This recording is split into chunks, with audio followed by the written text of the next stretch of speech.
နောက်တစ်ခုကလဲဆိုတဲ့စကားလုံးလဲဆိုတဲ့စကားလုံးရဲလဲဆိုတဲ့စကားလုံးဘယ်လိုပြောမလဲရဲလဲဆိုတဲ့စကားလုံးရဲအဲ့ဆိုငါလဲဆိုရင်ဝေါ်ရဲမဟုတ်တော့ဘူးအတန်ထွက်ကဝေါ်ရဲဖြစ်သွားမယ်ငါလဲဆိုရင်ဝေါ်ရဲနင်လဲဆိုရင်နီးရဲသူလဲဆိုရင်ထားရဲဖြစ်သွားမယ်သူလဲဆိုရင်ထားရဲအဲ့တော့ဆရာမတို့နောက်တစ်ခုသုံးလို့ရတယ်ငါတို့လဲဆိုရင်ငါတို့ဘယ်လိုတင်ထားလဲဆရာမတို့က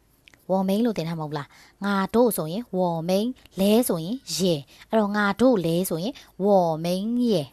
ငါတို့လဲဆိုရင်ဝေါ်မိန်ရဲနင်တို့လဲဆိုရင်နီမိန်ရဲနင်တို့လဲဆိုရင်နီမိန်ရဲသူတို့လဲဆိုရင်ထားမိန်ရဲသူတို့လဲထားမိန်ရဲအဲ့ပုံစံသုံးလို့ရတယ်เนาะအဲ့ဒါလဲတွဲသုံးလို့ရသေးတယ်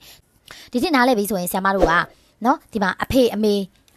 အမညီမဆိုတဲ့စကားလုံးတွေဒါတွေကလည်းလူပုဂ္ဂိုလ်လို့မဟုတ်ဘူးလားဆရာမဒါတွေလည်းလူတွေပဲဆိုရင်ဒါတွေကိုဆရာမတို့ကလုံးဝလူပုဂ္ဂိုလ်လို့မတတ်မှတ်ဘူးဘယ်လိုမတတ်မှတ်တာလဲလူပုဂ္ဂိုလ်လို့မတတ်မှတ်ဘူးအဲ့ဆိုစပြောမယ်အဖေဆိုရင်ပပါအဖေကိုပပါအမေကိုမာမအမေကိုမာမအကို哥哥အကိုကို哥哥အမဆို姐姐အမကို姐姐ညီမလေးကိုမိတ်ညီမလေးကိုမိတ်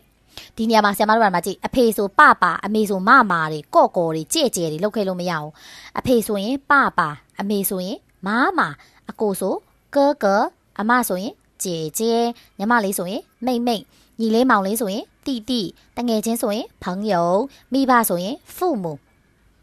ဆရာမပြောထားတယ်တရုတ်စကားတင်နေတဲ့တခြားလုံးမှာအရေးအတွက်တွေအရှိရလာမယ်လို့ပြောရတယ်အရှိမှတော့ဆရာမတင်ထားတယ်လေဒီမှာထမင်းတပွဲဆိုဘယ်ကအရင်လာမယ်ဆိုလဲတပွဲကအရင်လာမယ်ဘီယာတစ်ခွက်ဆိုဘယ်ကအရင်လာမလဲဆိုတော့တစ်ခွက်ကအရင်လာမယ်ပတ်စံ900ကျက်ဆိုရင်900ကျက်ကအရင်လာမယ်လူတစ်ယောက်ဆိုတစ်ယောက်ကအရင်လာမယ်အဲ့တော့ဆရာမတို့အရေးအတွက်တွေအမြဲအရင်လာမယ်အဲ့တော့မိဘကိုကြတော့父母လို့ပြောမယ်မိဘကိုကြတော့父母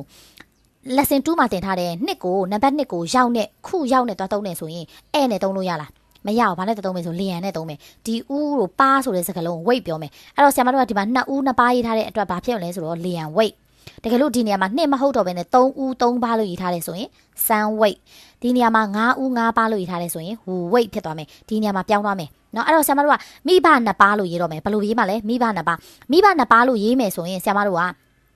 2ပါးကိုအရင်ရေးရမလားမိဘကိုအရင်ရေးရမလားအရေးအတွက်တွေကအရှိရလာမှာဖြစ်တဲ့အတွက်မြန်မာလိုဆိုရင်မိဘ2ပါးမိဘအရင်လာတယ်ပြီးမှ2ပါးလာတယ်ဒါပေမဲ့တရုတ်လိုပြောတဲ့အခါကျရင်2ပါးကိုအရင်ပြောမယ်လျံ weight ပြီးကြမှာမိဘဆိုတဲ့စကားလုံးသွားမယ်父母เนาะပြန်ပြောမယ်မိဘ2ပါးဆိုရင်အရေးအတွက်ကအရင်လာမယ်လျံ weight ကအရင်လာမယ်အဲ့ဒီအနောက်မှာ父母ဆိုတဲ့စကားလုံးကသွားမယ်ပတ်စံကို钱အဲ့တော့အဖေအမေအမအကိုညီမလေးတငယ်ချင်းဆိုတဲ့ဒီမိဘဆိုတဲ့ဟာတွေကိုလူပုဂ္ဂိုလ်လို့သတ်မှတ်လို့ရလားဆရာမတို့ကလုံးဝမသတ်မှတ်ဘူးလူပုဂ္ဂိုလ်လို့သတ်မှတ်လို့ရလားလုံးဝမသတ်မှတ်ဘူးပြန်ပြောမယ်အဖေကိုပပါအမေကိုမာမအကိုကို哥哥အမကို姐姐ညီမလေးကိုမိတ်ညီလေးမောင်လေးကိုတီတငယ်ချင်း朋友မိဘ父母2ဦး2ပါးလျံ weight မိဘ2ပါးလျံ weight 父母ပတ်စံ钱